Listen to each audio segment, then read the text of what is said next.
So, really exciting that I finally get to tell you about some of the other podcasts I'm working on with some other just very brilliant friends. So that's going to come at the very end of this episode. If you want to find out like what I'm doing next, I'm going to go ahead and just kind of tell you about them. And then in upcoming episodes, I'll actually be sharing clips from some other podcasts I'm working on. But my footprint will definitely be expanding. And speaking of that, oh my gosh, I mean, how can I say thank you enough?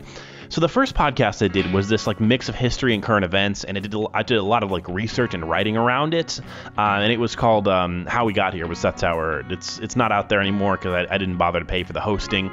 I may throw episodes into this feed if people care. I put one out and it didn't seem like anybody was really into it, so I haven't done that. But maybe if the social media sphere cries out and said we'd love to hear it, I will. But that was only getting honestly maybe like 150 downloads an episode. And the biggest problem is it was like writing a research paper. And so, I was trying to get one out every week. It turned into every 2 weeks. And the audience eventually just kind of like fell off because they forgot I was doing it. And so I came back with this idea after, the election of 2016 and the turbulence of 2017. And I mean, we're only, 2.5 months into this thing. And it's getting like 300 downloads a day, day in and day out. And sometimes it spikes way above that. And it's not like, oh my gosh, I'm one of the top podcasts in the world now. What I'm saying is people care enough to like share this. And that's just blowing me away that these ideas are being spread at that rate, because it's not like the point is for you to get me to, for you to listen to my voice. And that's what I'm really all about here is just, many people listen to me as possible. I'll feel more important in my life. No, I did this because I saw a hole in the market and I didn't see anybody else trying to create a media project around finding common ground. Even when that common ground is, I still disagree with that person big time. But, as the title of this podcast goes, I feel like we could be neighbors again. Like, I feel like the things that divide us maybe aren't quite as big as when before I heard that perspective on here. And you know what? Like, it's starting pretty small, but I gotta say I'm blown away because my first podcast was honestly just for people I knew. And this is in 40 states now. And I look at the numbers and I'm like, who's out there in Maryland that's downloading this thing like crazy? I don't know one person in Maryland. And it does help that I'm a film and TV critic for Relevant Magazine. And that's definitely a part of it. But I would say the biggest element here is that people actually care to like send this to somebody else to check out. And so I just don't even know how to say thank you enough on that. All right, just one more reminder before we get into the episode. At the end of this episode, you're going to hear about more podcasts that I'm going to be a part of. If you like this one, I'm telling you, you're going to like these other ones as well. Christina Butler-Triem is actually one of my friends from elementary school that I lost track of and has done some very, very cool stuff in her life. She's one of the youngest CFOs in the history of, I would say actually in the history of state government in the United States. So I brought her on to talk about the Mike Pence Rule, which kicked up a bunch of dust earlier on this year, where Mike Pence apparently won't, have like a meeting with, or an off-site meeting with a woman alone, and he won't drink alcohol unless it's in the presence of his wife. And so we start there, but we also talk about the corruption of Illinois politics and really the attitude of the people that we grew up with, which really this episode is about. Is it society's job to give you a fair shake, or are things going to be a little unfair no matter what, and it's really on you to go out there and make your own opportunities? And that's where this thing is going. And there's going to be people that disagree big time and say, no, it's absolutely our job as a society to do everything we can to give everybody an equal playing field. And that's where the Bernie Sanders, movement came from. This is the other side of that coin. And I'll have somebody on to do the other side of the coin that says that we should do everything we can to make this, as even a playing field as possible. But I think you ought to hear from somebody that grew up like I did, that wasn't necessarily in like abject poverty, but didn't have a lot of money, connections, network, influence to pull from where they grew up. Like, we mentioned in the episode, Mark Zuckerberg is brilliant, but Facebook is only Facebook because Zuckerberg's roommate's parents were really rich. And so if you don't start there, if you don't have some of those pieces that make the ladder easier to climb, how do you do what Christina did and rocket up your career at just a pretty unbelievable rate? All right, let's do this thing. My name is Seth Tower Hurd with one of my literal former neighbors. Let's be neighbors again. And if we can't walk in love, we're a noisy little gong, a bitter little song that a bully sings out of key. And if we can't walk in peace, we'll forget about the least of these. A mother crying on her knees for a boy who's locked away. There's a voice calling me. With somebody from like kindergarten through second grade, actually, today. Christina Butler, how do you say your Triem? It's Triem. It's like dream, only with a T. Okay. What country did that last name come from? That's German. Is it German? Okay. That makes sense. So I kind of found you again in the world. We moved to the north side of Pike County, and then moved away a little bit, and then my family moved back. But we grew up in, this county of 14,000 people, and wound up, like, I found out you were around again because you opened a gluten-free brewery for a while. Right. Before we get into the main topic, I think what's so interesting about getting to talk to you and a few other people is that there's this bias that, like, if you grew up in a rural area, that you're probably going to be like disadvantaged or less successful. And I think statistically, probably across the country, that's the case because you have less access to like money, connections, that type of thing. But when I look at a lot of the kids that I grew up with, it almost seems like the reverse, to where I grew up in this like little culture of like really an expectation to really get out there and hit it hard and make some kind of mark in the world. I don't know how you feel about that. I agree. I think that I remember being pounded with, the idea that we were all going to college in high school. That was everywhere. I know for my parents, it wasn't, for me, it wasn't an option, based on what my parents had to say about it. And for me, it wasn't an option either. I mean, what's interesting is when I was working in Montana for the Montana legislature, I had the higher education system for a short period. And at that point in time, they were talking about, the governor had initiatives to help pay for college for people who hadn't finished yet. And I was extremely frustrated by that because I took out student loans to pay for my college because I wanted, and I felt like I needed that to do what I wanted to do in life. And so I found it frustrating to see people getting a handout, but looking at or what I felt was a handout to encourage them to finish school. They were getting their schooling paid for. And I thought that was frustrating because I had the motivation to do it. But then when you go through and you start looking at studies, you realize that when people are raised in a rural area, there's something about the mentality of, water rises to its own level. We've all heard that. And there is something about the mentality about, not doing any better than your parents. I haven't studied that psychologically to see like why that is, but it's out there. It's part of the studies. And what you need to keep in mind is that people don't, for me, let's back up. So for me, I looked at my parents who did a great job raising me, but I wanted to be better than them. Okay. I wanted to make more money than them. I didn't want to live paycheck to paycheck. I wanted to have other advantages that I didn't have growing up. And I wanted my child to have those advantages. So for me, that outlet was to go to school. I got a graduate degree. I got an internship, and I was fortunate enough to get great jobs. Yeah, and I mean, these are people I guess I don't necessarily know that you're going to know, but like for example, I don't know if you knew Scott Cooley, he's a few years older than us from Perry, but he was the CFO at Morningstar Investing. Okay. So just you two, that's like in a county of 14,000 people, producing two major CFOs is kind of crazy. His brother like invented a new kind of roofing tape that like went into production in China. One of my childhood friends from Pleasant Hill, Joe Young, went to Raleigh University, which is the major, kind of Midwestern engineering school, and got out with, I think, maybe the highest GPA ever, and was their highest paid initial graduate in the history of the school. At one point, they actually pulled him in a room because they thought he couldn't be that smart, that he was cheating. And they like grilled him. They're like, no, nobody can do this, man. Nobody can do this. And after like 4 hours, he finally told them that the reason he was doing better than everybody else is with this professor that just crushed students was he figured out that if the professor wrote it and erased it real quick, it wasn't going to be on the test. So he just ignored it. So he only studied about 40% of the material that was presented.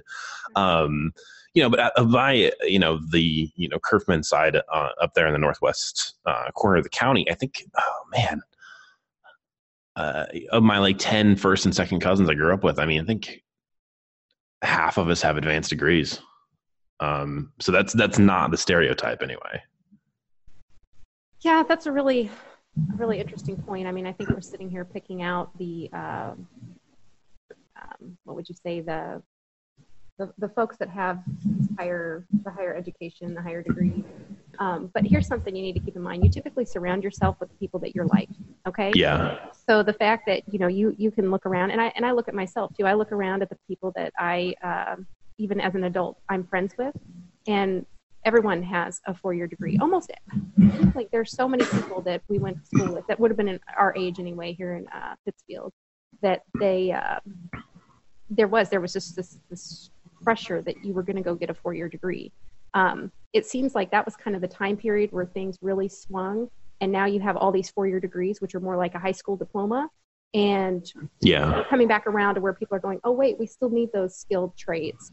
And so now they're putting more focus on those in school, which I find very interesting that you've kind of had this completely roundabout on the education focus in high school. And not to diss people a county over, but Brown County, which is another very rural county, right where we grew up. I feel, my mom taught over there. What's that? Oh, I said my nephew's graduated from there. Oh, is he? Well, no, my mom taught there, and I feel like there's this mentality there. There's two things in town. There is a prison, and there's a food distributorship, and both of them are pretty good jobs for rural America. And I feel like there's definitely a mentality there, and even just knowing people who are adults from there, it's like, well, I'm going to get out, and I'm going to work at DOT. I'm going to work at the prison. And my cousin's a manager at DOT, and is one of the ones that has he's got an MBA from University of Illinois. So it's not, I'm not like dissing that path at all, but I just feel like that was more the cultural expectation there. And, we're just where we're at, 23 miles away or something like that. There was a cultural expectation, I felt like, and that could be oddly enough, because a lot of these, successful people I grew up around, it's not like I necessarily picked them to like be my friends in second grade or something. They were just kind of there. Right. So, part of it was just, things I certainly couldn't control, but I think it's interesting that that the little pocket of where we're at certainly has probably produced more like financial and career success than a lot of rural America. And actually, if I can tie it back into the Montana thing before we get into the main topic here, in 2013, I kind of just felt like I was a complete screw up. And I was just like, I got to get out of here. And out of here, meaning Chicago at the time. So my great grandfather, who is probably the reason that education is such a big deal, he'd gone to what is now Illinois State University to be a teacher. And then he went back to be a doctor. So he went to get his pre-med done at Valparaiso University, which is in northwest Indiana. Yeah. Sorry. Anyway, and this is like in the 1890s. And he just told my mom, he said, and then there was another girl who would have been your grandma, but you're too young to hear that now. And so I went to the college, cause I lived kind of over that way. And I just said, hey, can I get my great grandfather's transcripts? And he left mid-semester over disciplinary actions. And as much as we can piece together, he like got into a fist fight over a girl, which is kind of awesome. And he rode a train out to Montana. I was a cowboy for 5 years. And then or 3 years or something like that. And then he came back to Fishhook, Illinois. He had 5 kids and like never went anywhere for the rest of his life and died with the rest of the story, which I'm sure would have been terribly interesting. That does sound quite incredible. So when I just felt like my whole life was like, and it wasn't anything too terrible. It's just like I quite frankly dated a girl who was undiagnosed bipolar, and that had gone really bad. And I just kind of felt like my career wasn't going anywhere, and I'm going to leave. And so I actually got hired at Montana State University in Bozeman, and I was like, that's it. I'm going to big game hunt and ski for the rest of my life. Like I'm never coming back. And they went into a hiring freeze after hiring me before I moved out. So I was out deer hunting actually at my grandparents' place, and my phone buzzed, and there's only one area code for the whole state of Montana. And I was like, well, I better answer it, you know? And so I pick up the phone like in the deer stand, and it scares a young buck out of the bush I probably would have got. I didn't know it was there. And they're like, hey, yeah, we're not actually going to hire you. I mean, we know we hired you. We're not actually going to employ you. I mean, it was something much nicer than that from HR. Yeah. But you went out there, so you were in Montana. Yep. Where'd you go to grad school at? University of Illinois at Springfield. Okay. So you did grad school, and then you wound up being one of the youngest CFOs in, it's one of the youngest CFOs anywhere. I mean, I'd say so. What was I, 30, 31 years old? So yeah, pretty. That's a pretty big deal. Usually that's CFO is like one of those things you do like the last 5, 8, maybe 15 years of your career, not like the first 10. Well, interestingly enough, working in Kansas, I actually worked with some great CFOs with some state departments there. And that's what really encouraged me. I kind of looked at them and said, that's what I want to do. So I worked my way up and, continued to build great relationships with the departments that I worked with as a legislative fiscal analyst, and then was able to move on over to a department. I actually moved over in another position to go ahead and get me into the department. And then about 6 months later, they approached me and said that the CFO position was coming open and they wanted me to apply. So we went through that. The thing about that is, here I worked for about 7, 8 years, getting to where I was thinking this was my dream job. And I worked there for 6 months and went, no, this is having the capacity to do something or to reach a goal. And then once you get there, realizing that it's not everything it was meant to be. And it's a little more complicated than just the job. I think we'll get into this in a little bit. One of the gentlemen that hired me was a mentor of mine. Mm-hmm. And then the day after he offered me the job, the governor offered him the director position for the department, which meant that he was no longer my supervisor. Yeah, you're no longer going to work with them. Right. And I was like, what? Wait a second, pal. I'm like, well, I've already taken it, and it was a great opportunity. And but just as we worked through it, not having that mentor in that position anymore, it lost a lot of attraction to me. And mentors are very important. And like I said, I think we'll hit that a little later. But I've had 2 male mentors in my life, and they were both just phenomenal and heartbreaking when I had to when that relationship ended. So the guy, just kind of a funny aside here, the guy that was my that really gave me like my big break in radio. So I started in Iowa on a country station, midnight to 6 a.m. on the weekends when I was like 19. I would break up concrete during the day, which makes it sound like I was in prison, but I wasn't. And then I would work at the mall selling like at a department shoe store where I actually made pretty good money on commission. And then I would usually work till about 10 o'clock at night. And then this is on the weekends. I would go to the radio station and sleep on their couch for like 90 minutes. And then I'd work till 6 o'clock the next morning. Oh my goodness. So I'd work like almost like a 24-hour shift just so I could get into radio, basically. And then I wound up getting on in Chicago and wound up doing, I was with the station that grew into a network, and I wound up doing a couple TV shows along the way. So I got to do some really cool stuff because I kind of put in that early grid, right?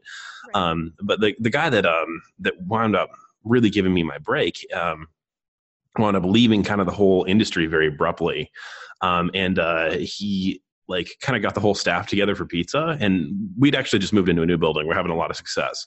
And he's like, and he just was like, well, if you smell natural gas, and then, that there could be a minor leak, but don't worry, we're taking care of it. And he's like, and also I'm leaving. And then he just like leaves. And then like 10 years later at a job, my boss was like, do you smell natural gas? And I'm like, is he leaving too? Is this what happens? You smell imaginary natural gas, then you quit your job abruptly?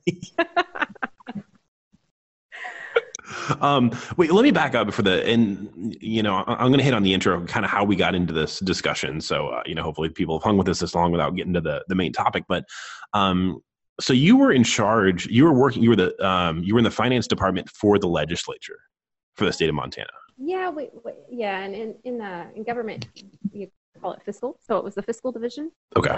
In Montana anyway. And then in in Kansas, it's the Legislative Research Department. And there you have policy analysts as well as fiscal analysts. And then, but I started off in Illinois in the Illinois House as a research analyst. Oh, wait. Okay, we're going to talk about that real quick, and then we'll get into the main topic.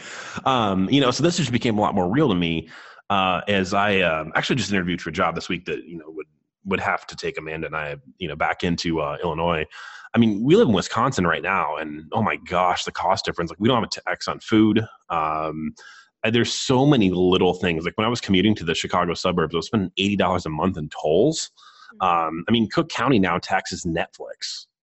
Like Netflix is a couple bucks higher in Chicago than anywhere else. And so, for those of you who are not in the Midwest, it's kind of a big thing that you may have actually seen in national news. The state's like $15 billion in unpaid bills right now. And they haven't really addressed anything. Instead, they just kind of raise taxes again, which doesn't tend to wind up doing anything because the toll roads in Chicago were only supposed to be until the roads were paid for in the 1970s. So either those roads cost about $47 bajillion or they're just never going to remove the tolls. So Illinois has a really, really bad history of corruption. Another one from the Chicago area. The junior college in the, I believe it's in the south suburbs of Chicago called Moraine Valley, which I just happened to live by for a little bit in a town called Tinley Park. They had the second highest paid college president in America. The first highest was Harvard. The second highest was this guy. He was making like $780,000 a year plus some unbelievable perks to be a president of a junior college. And not that that's not an important job, but it's probably not more important than every other college president in America, except for Harvard. And he was doing that on the taxpayer dollar. Another junior college up here that had like their own like private like wine club for faculty that cost millions of dollars. And this is all taxpayer dollars. And Illinois just kind of like shrugs at all of it. Right. Yeah. That's a huge issue. And I will say one of the things, I just recently started my own blog called Brood Renovations. And a lot of it's about my own personal journey here. But I have a whole section called Love Illinois and I have it signed that way because it's like Illinois is sending me messages and I get millions of them every day on what I can write about. And then it says Love Illinois. So knowing that, what's frustrating as I sit here and given my experience is that as voters and taxpayers, we are not educating ourselves. So just like that, you're talking about what's happening, and it's all happening right under our nose. And I don't know where that started. I don't know when we quit doing our own research, networking, communicating with people, being able to realize what's happening, to all of this stuff going on under our noses. And then we follow the media, and it goes back. Ultimately, I feel like we, the taxpayers, are responsible. I mean, it's a personal obligation for us to know the laws and the rules of our government. I mean, it's our government. We should know that stuff. So that's kind of more of what I'm trying to expose is just, I don't know if you've read anything yet, but if you haven't, and you get a chance, head over there because, everyone right now is screaming term limits. Okay, that's another big thing because that was one of the negotiations that the Republicans had originally. Well, because people want Michael Madigan out, who's the functional governor. I don't disagree with that. Yeah. My whole graduate thesis was based on that, and then it was it was legislative and executive powers is what it was about, and then actually somewhere in there I actually put I will not return to Illinois until at the time it was. Let's see, Blagojevich, Jones was the president, and Madigan. And I said, until the three of them are gone. And then, I moved back with 2 out of 3. So I guess that's, the worst. And it's funny because say Blagojevich was the worst one. But personally, I feel like Madigan is the worst one. And like, he's the one that needs to go because occasionally, at least the Republicans get the governor. Yeah. And if I can just translate that real quick for people who don't live in Illinois, because I do kind of get nationwide here. For the state of Illinois, it's, I believe, 4 of the last 8 governors have gone to prison. And Blagojevich being, when we say he's the worst one, he's the one that tried to sell Barack Obama's Senate seat, which is a really big no-no in democracy. And then also, I mean, he just did some really nasty stuff. Like he wanted a political favor from some people that were connected to a children's hospital and actually held funding from a children's hospital with actual dying kids because he was angry. That's just going to really paint you in a bad light for forever. He also refused to live in the state capital, Springfield, and took a helicopter every day because he so despises everything outside of Chicago.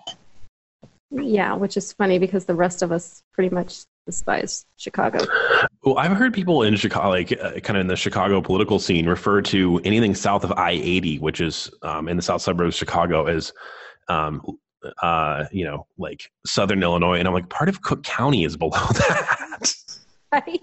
Yeah, I always thought that part interesting too. And actually, if you look back, I think that you'll find that 5 out of our 10 governors have been in legal trouble. That 5th one there was didn't go to prison. I believe that he wasn't fully prosecuted, and I can't remember his name. Okay, so 5 out of 10, we're getting back into our early childhood or earlier, right?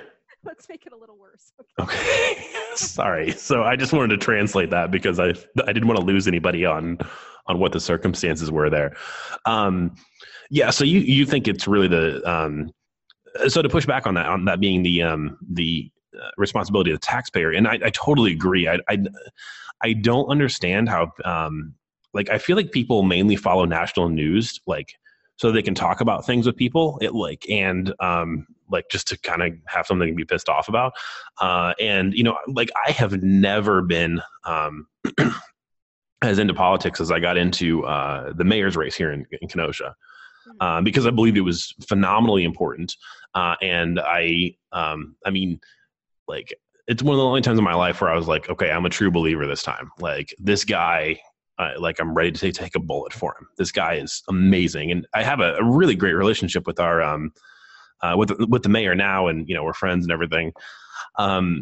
But I just felt like, Kenosha's getting all this, these jobs and all this money, because 5,000 to 10,000 new jobs have moved into the city, into the area, 3 years in a row because businesses are fleeing Illinois. And, I live downtown, and if downtown is either going to be a complete, one of the best downtowns in America in 10 years, or somebody could really screw it up. You think that flourishing is great. Well, if you don't handle a city well, if you look at Nashville, Tennessee right now, which is probably the fastest growing city in America, they haven't figured out how to build more roads. And what's going to happen is it's going to turn into Los Angeles, where you're just going to sit in gridlock traffic all the time. So I thought it was really important. But to push back on it's a taxpayer's, thing, the problem is that often everybody else feels like they're in the Chicago chokehold. And I think that maybe is demotivating of well, no matter what I do, Bruce Rauner was elected governor for the whole state, and then Michael Madigan is able to just consistently override him. Well, I'm trying to choose my words carefully here. Yeah. I think that, obviously, Chicago's been around the whole time. So this is just part of the game. And I think that we just need to view it as part of the game. When I really, going back to the term limits, okay? So when I talk about people being knowledgeable, what I want to focus on is the fact that everyone now, especially with the tax increase, saying, well, I'm not voting for him next time, or I'm not voting for her next time. The problem is 62% of our General Assembly in the 2016 election didn't have a challenger. In the general election, holy cow, no one's running against 62% of our legislature. So guess what? You might not vote for him, but it's not going to make a difference. Until we start getting people involved in our government and have qualified candidates running. And then you can get into the idea, I've got, and this will go to with the topic when we get to it, is that, look at how the press tears people up for touching a piece of equipment that has a piece of paper on it that says, please do not touch. It's all over. And it's is that the best you can do? There's nothing this gentleman has done, I want to see the corruption being called out. What do you mean by by do not touch this piece of equipment? It says, please do not touch. What was that? The most recent Mike Pence. Yeah. Twitter buzz. Okay. Oh, I guess I didn't see. What did he? Okay, sorry. That's okay.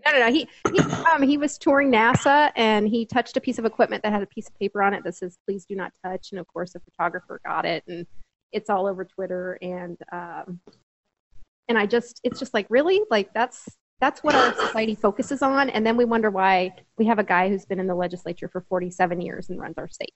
I mean, that's a dictatorship. 47 years, okay, and he's been speaker for 32 of 34 years. He became, so okay, so our lives, exactly, except in the mid 90s, when the Republicans somehow got got control of the House. I mean, that is pure and simple a dictatorship. So everyone's calling for term limits, but yet no one's running. Well, and the same thing with Chicago, like the Daley family, it went father to son, and they held the city for almost 50 years with like a 4-year period in there where they lost. And people get mad when I call it the People's Democratic Republic of Cook County. But Kim Jong-un, that actually happened. So are you ever going to do it? Are you going to run for anything? When you said we should, because Amanda and I are still hoping to get back there. And I mean, my cousin-in-law and I are planning on running for county board together, possibly, if we can get back there and kind of starting there. I don't know how much more I want to say. Absolutely. Okay. So yes. Someday I will be running for something. I think you might have seen, I suffer from a couple of chronic illnesses. So right now my focus is just getting my house done and focusing on my health and making sure that I can get myself out the door, be able to handle that. Right. However, so speaking of county board, let me just tell you, in our most recent election, did we even have all the slots filled? I don't even think we had all the slots filled for how many county seats we have, if that tells you something. And if we did, it was just enough. So basically the people on the ballot were going to get those positions. Okay. Well, yeah. And, I don't know, when did your family move into Pike County? Because mine's been there since like the 1830s. Oh gosh. I don't know. I know it's been since at least the 1800s, but I don't know that it's been that early. So my, my great-great-grandparents' generation, there were 11 siblings. Like that was where the Kerfman side of, my mom's side really blew up. And then on the other side, the Bradburys, I've got over 100 relatives in the county. And like my cousin's husband is also from another really big family. And the way I've described it is we've talked to some local business owners that have been very, very frustrated. I don't want to call them out right now to get them in trouble. But again, from a pretty influential Pike County family. And the way I described it is like, okay, this is like gathering the clans in the beginning of Braveheart before you go to war. I was like, if I have these like 4 families, like I think we can almost like upend things. But I gotta be able to figure out how to make a living down there first. So that's going to be pretty much me starting my own business, which is still a little ways away. Okay, let's get into the meat of this. So you hopped in on a Facebook conversation about the first time this Mike Pence thing came out. And I think all I had to say was like, if discrimination is going to happen, it's probably just going to happen. Unfortunately, it's really, really hard to police somebody's motives, right? On like who you promote, who you don't promote, how nice you are to somebody, how much you give them preferable projects in corporate America, right? Like if somebody just wants to like screw you over, they're going to. The girl I was talking about that we broke up and I was trying to move to Montana because I was such a mess after that. One of the huge fights we had was that like her best friend was her boss and, a fairly corporate job. And the best friend was like super insecure and didn't want to hire this other woman because she was way more attractive than, the best friend manager was. And to my girlfriend at the time, I was like, if you don't speak up on that's really jacked up. And it's like, well, it's my best friend. It's like, well, that's also wrong.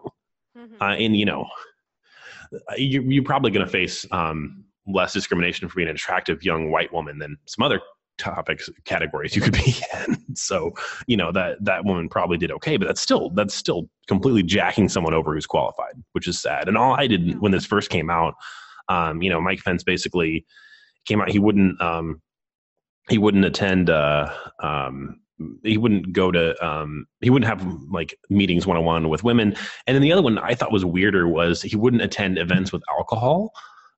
Without his wife in tow, I thought that was a little weirder because it's like, well, do you become bisexual when you drink? Like, I mean, like what's but yeah.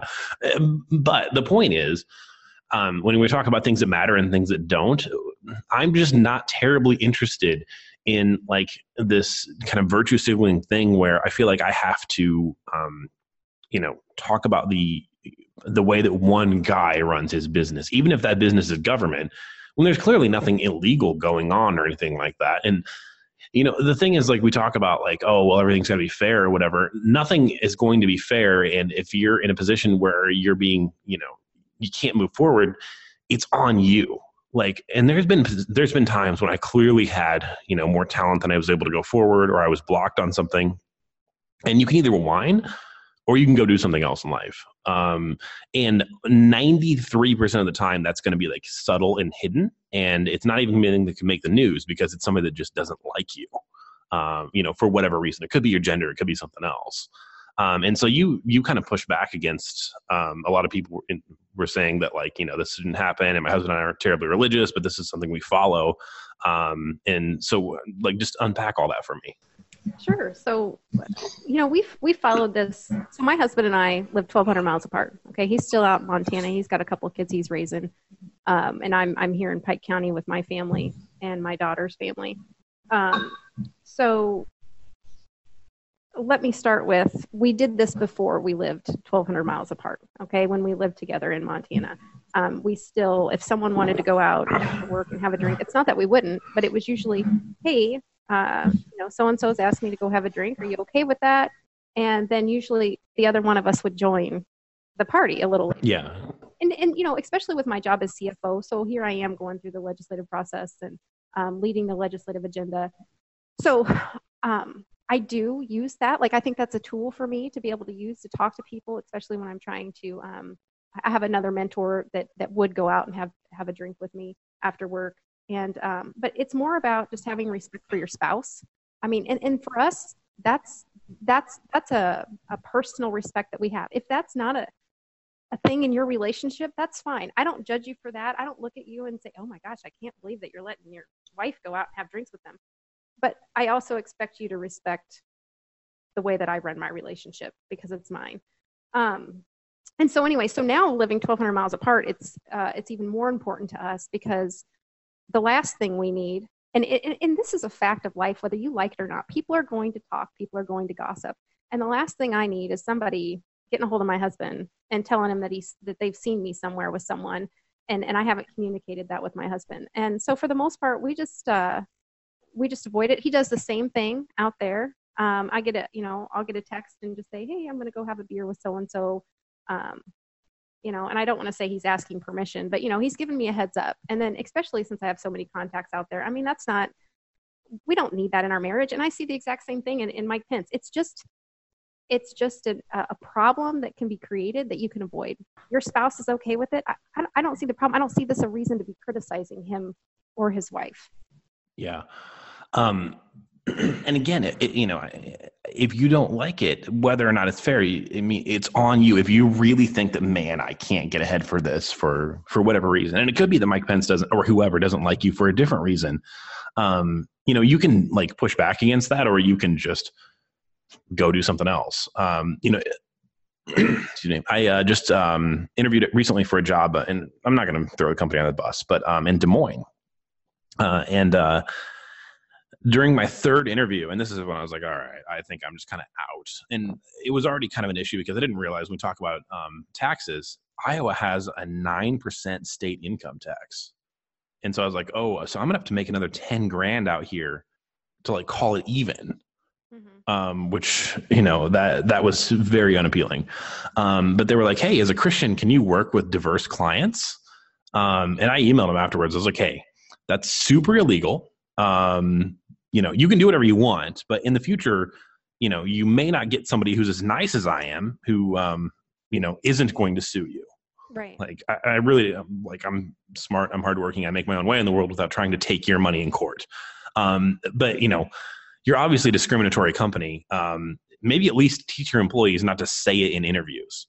So that, I mean, I would say that that's a very, very, very, very mild form of discrimination, right? But I mean, had I been, I don't know, whatever that manager wanted me to be, whether it was like atheist or Hindu or whatever, that whole experience would have gone differently.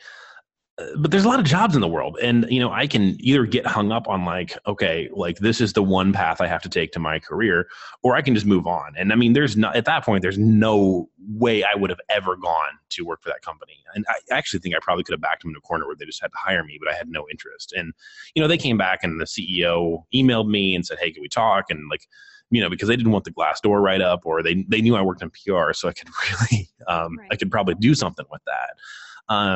But I just like, this like, oh, well, there's a level playing field. There's never a level playing field. And the thing is, I don't care. Like if somebody makes a decision that Amanda and I don't make, like, for example, we will never buy a new car because I just don't think, it makes sense as opposed to buying a used car that's, a couple years old because I mean, because they fall off like $3,000-$4,000 in value immediately. Right. So it's like, it's basically like burning that money. Mm-hmm. If you want to go buy a new car every 2 years, I do not care. Go for it. I mean, as long as like, you're not starving your children to do it. It's your money. I don't care how you run like your own relationship, marriage or dating or, common law marriage or whatever it is. I don't care. What gets a little weird to me is when like, you feel like you are the boss of the world, and then you get to like determine, how other people do stuff. And I mean, again, I have no particular like. I'm not like this huge Mike Pence fan. I don't really, and it's not like I actually respect him more necessarily for this. I mean, in all reality, the vice president is a tiebreaker vote, and he's there basically to go to to go to funerals and ceremonies. And will do very little else unless the president dies, right? I mean, vice presidents in the history of the United States have not had much impact with. Correct. I mean, I agree with you. And historically, yes. Yeah. So I just don't. I don't care. What I find odd is this, kind of whole virtue signaling thing where we have to pick out certain people and just hammer on them because like it raises our own social status or our own like consciousness or something. That like, well, see, I'm somebody who will yell at a guy that I'll never meet on Facebook. So therefore, that is so spot on. So tell me, and you said you had a couple mentors coming up, and like how was that? That was what before you were married, I guess, or no, that was you're married. Mentors married too, and I. I guess it sounded like you moved to Montana, so I was trying to piece the timeline together that you kind of met them before you were married. I wasn't saying like, well, you wouldn't have mentors once you're married. Oh, no. I guess let's see. Yeah, okay. So the three main ones that I'm thinking of, I had met them before I married my husband. But I do want to going back to the Facebook post that we were talking about.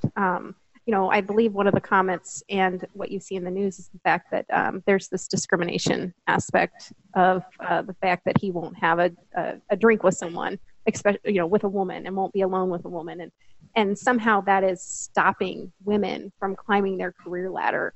2 out of my 3 mentors did not go out in public with me.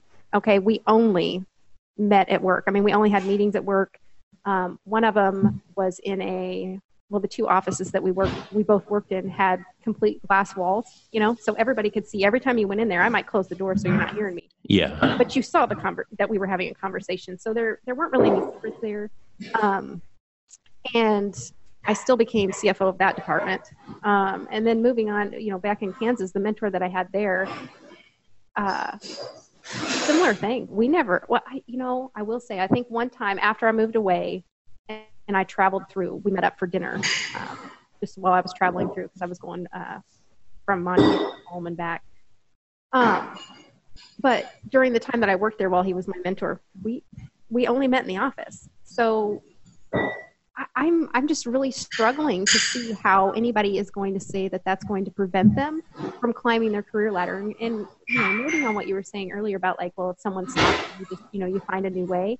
That part's true too, but I just don't see how I need to be able to go out and have a drink with these people is somehow going to get me an advantage that I need to do what I need to do. I mean, if that's not the way, I'm going to find another way. There's ins everywhere. Well, and what's funny, I was thinking back, and even if you take gender out of it, I'm not sure that I've done a good amount of freelance work in my life too. And so, like kind of signing people up. I do websites and social media on the side. I'm trying to think of like, even like when I've gone out one-on-one, like with a guy to close a deal or anything like that. Like I've gone out with a couple business partners. But for me, like the Mike Pence rule or whatever, unintentionally would even apply to men. Just out of circumstance, right? Like I've just never needed to do business like that. And honestly, like I've done just fine. I got promoted to my last job. I never even hung out with my coworkers. I mean, it was an hour away, but we never went out after work. We never hung out on the weekends. A couple people, like after they've left, we've hung out. But like seriously, socially, I don't think I ever met up with any of them in 2 years. So, just this idea that like, well, this is how you get promoted in the world or something like that. I don't think I see that at all. No, I don't either. And that's what's frustrating is when you, especially as an attractive white woman, I didn't have to take these people out. I didn't have to be alone with them to get where I was going. And I find that frustrating. As a matter of fact, you were talking about discrimination earlier. I will say I got the worst discrimination from other females. Jealousy is the role that plays, and it's horrible. And again, but going back to, did I let that stop me? Absolutely not. I found other ways to get where I wanted to go. I mean, it's not the end all be all. And I'm like you, like would rather spend my efforts finding those other ways and getting to where I want to go than calling out discrimination. Well, if I can pull back one of the most glorious moments of the 2000s, the movie Mean Girls, which is a comedy and it's fictional, it's based on a book of this woman who studied high school girls and how just horrible they can be to each other. So in the book, nobody gets hit by a bus and winds up in a head halo or whatever. But that's, I mean, I would assume, I'm not a woman, but I would assume that unfortunately that tends to cross over into corporate America as well. With guys, and I mean, honestly, especially being from rural America, it's like, hey, you said something about me. So you gonna fight? And the funny thing is, sometimes that wraps it up. Actually, we got married in Fishhook because my great grandparents built a church that is in Fishhook, which was really cool. I didn't know that. I've been there several times. Yeah, it was really cool. And so we wrote our own vows, and mine started out fairly comedic. But the first two lines of my vows were, may my love be as strong as the moonshine my grandpa's first cousin was drinking the night he ate honey out of an active beehive. And then my second line, and then it got serious, but my second line was, may my love be as fierce as the way my redneck Asian cousins fought at the Great Battle of the Hot Dog Stand on Easter's Eve 2014.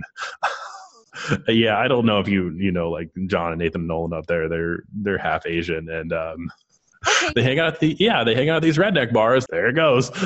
It doesn't take much. Man, we've hit on some really, really what's that? I said I can say I've never been in any fist fights. But yeah, I can see that. Unfortunately, just kind of modern culture, women tend to rip each other down like that. So, I mean, how did you wind up kind of working with any younger women that you gave them advice on how to climb up, because you hit such a high position so quickly? Like, did you have this conversation with younger professional women? Gosh, I'm trying to think. I didn't work with too many. That's kind of funny about finance, isn't it? That like it tends to be more of a guy-heavy thing. Well, okay. So in management positions, absolutely. But I have to say that for the most part, when you look around at accounting offices and you're looking at the accounting techs, most of those are women. It just happened to be that the ones in my office, I was trying to think, yeah, they were all older than me. I don't know that anyone in the office was younger than I was in my accounting office. Okay. So, and then looking back in the legislative stuff, I mean,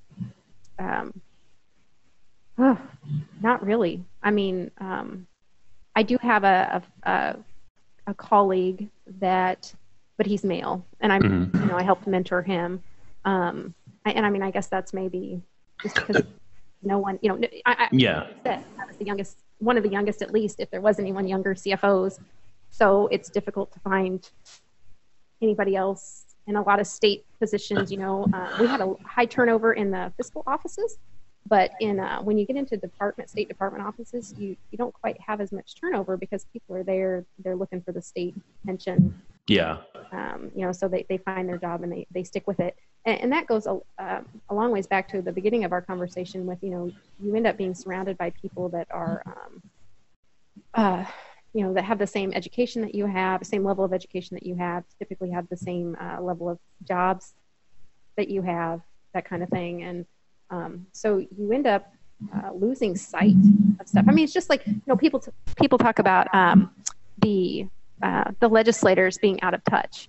And I completely see that. Our legislators, what's our base here in Illinois? It's 67,000 something. Our average income for our county is 40,000. And if you look at it's 26,000. Wait, sorry, you cut off there. Who has 26,000? Females. Oh, females. Oh my gosh. The average income for females in Pike County. And that 40,000 is actually, I believe, the family mean. But then when you get into females, it's not quite $27,000. So when I do some of my tax analysis, that's the number that I used because it's, so people are relatable, they're able to relate to it. But when $67,000, and a lot of these guys, they own businesses. They have, the ones that are attorneys still have a law firm, or a consulting business back home.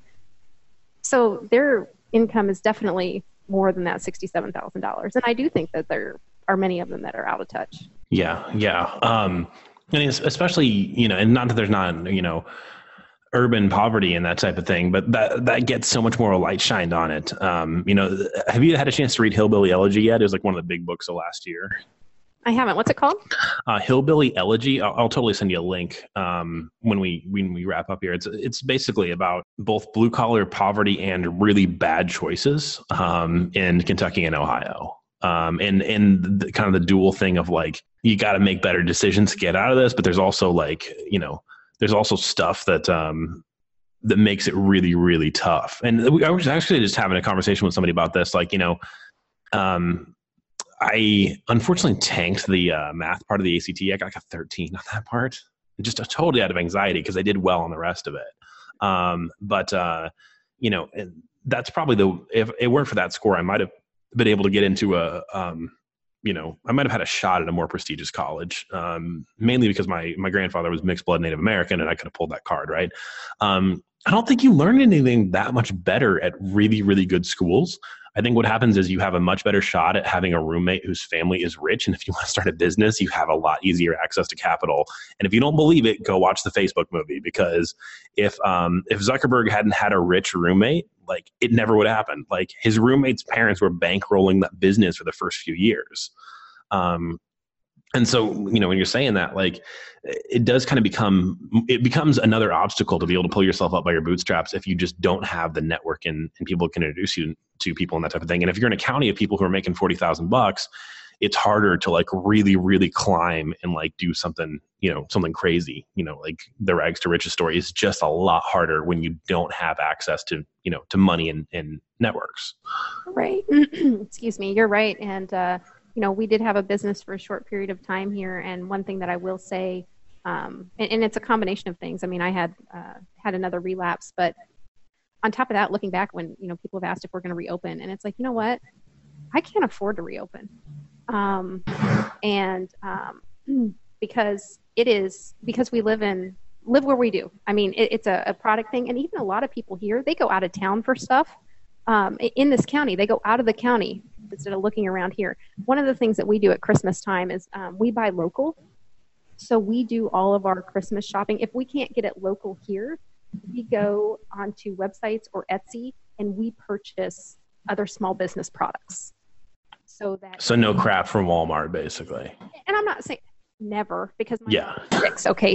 There's some toys you just can't get here homemade. But there's several small businesses out in Helena that do have some great toys, and we've purchased her toys from there. We do, even folks that run their own, what are those called? The multi-level marketing businesses. I mean, that money still goes right back into our local economy. It does, yes. So that's important to us. We'll talk about that another time. I'd love to get you back on. I was going to say we'll have to talk about the topic another time. I'm actually back-to-back interviews this morning, which is funny for a Saturday morning. Anything else you want to say? I mean, we hit so many interesting things, and it sometimes happens when I get somebody on. It's not necessarily the topic we were going for the first time. Right. But as far as getting back to the Pence Rule and your career in corporate America and that type of thing, any kind of closing thoughts we didn't hit on there?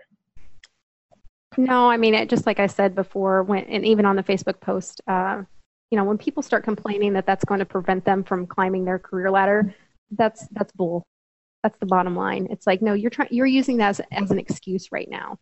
And that's the part that's not okay. We need to start focusing on getting over those excuses and finding our own way to get things done, and to quit blaming other people and their actions for limiting us, because no one limits us but ourselves. Okay, that's where we're gonna jump in for like part 2, because I think if I get you on, actually even in the next like 3 weeks or something like that, if you've got the time, I think this would be fantastic. Hey, can you shout out your the blog you've been doing? And I know you're maybe doing some more stuff about that, which I'd love to connect with you more on. I didn't think we were gonna go quite this long. We've just hit so many good things. We just kind of kept going. It's good. It's broodrenovations.com. You can also find me on Facebook, Twitter, Instagram, all the social media networks. And basically, like I said, it's about me renovating my life and my house, but then I'm also trying to educate voters on exactly, particularly Illinois politics, and exactly how the state is run and what's happening in it. I'm going to go ahead and put all those links right there in the show notes. So if you want to just kind of flip over on your phone, if you were looking for more of that, Christina Butler-Triem will be back on. All right. Thanks, Seb. That'll do it for episode number 24. By the way, I have figured out how to make the podcast sound better. Now I just got to get the cash to like seriously upgrade the gear. Let's talk about the new podcast I'm going to be working on. I'm doing a little short run to see if it's going to work out to be the executive producer for one of the best coaches in America. His name's Jim Fannin, Fannin. It's called The Jim Fannin Show. Jim has been the success coach for some of the top athletes in the world, including A-Rod, Alex Rodriguez, 9 members of the 1995 World Series Cleveland Indians, Grant Hill, Doc Rivers, the championship-winning coach formerly of the Boston Celtics and currently at the LA Clippers. The guy is one of the most fascinating people I've ever met, and he coaches people in sports and in business to be the absolute best that they can be. And at first, somebody told me this, and I went to meet him, and I'm like, okay, do I believe this? And then I saw him do it. With pro athletes, and I was blown away. You're going to hear me on his podcast tomorrow, kind of as a co-host producer. Not sure if I'm going to keep myself in that seat, or I think we might actually bring in a female voice to be a part of this mix. But whether or not I'm on it, you got to check it out because it's fantastic. His name and the website are in the show notes. Also, I'm going to be doing another podcast focused on business with my friend, client, and mentor, Hayden Shaw. Hayden has been in Time Magazine and Forbes and is one of the foremost experts on generations in the workplace in the country. He's worked with everybody from Microsoft to NASA to Hilton Hotels to the Atlanta Falcons, and his voice needs to be out there a lot more. So I'm pumped about that. That's going to come out sometime next week. Finally, I'm executive producing a third podcast that I'm not quite ready to tell you about yet, but you can check out some more on that in the show notes, and I'll probably tell you about it more in next week's episodes. Holy cow, I cannot believe how much support I've gotten. If you want to give me just a tiny bit more support, you can hop onto iTunes and leave a review. 5 stars would be great, but if you hate it, you can, go ahead and say that too. All right, I'll catch you next time.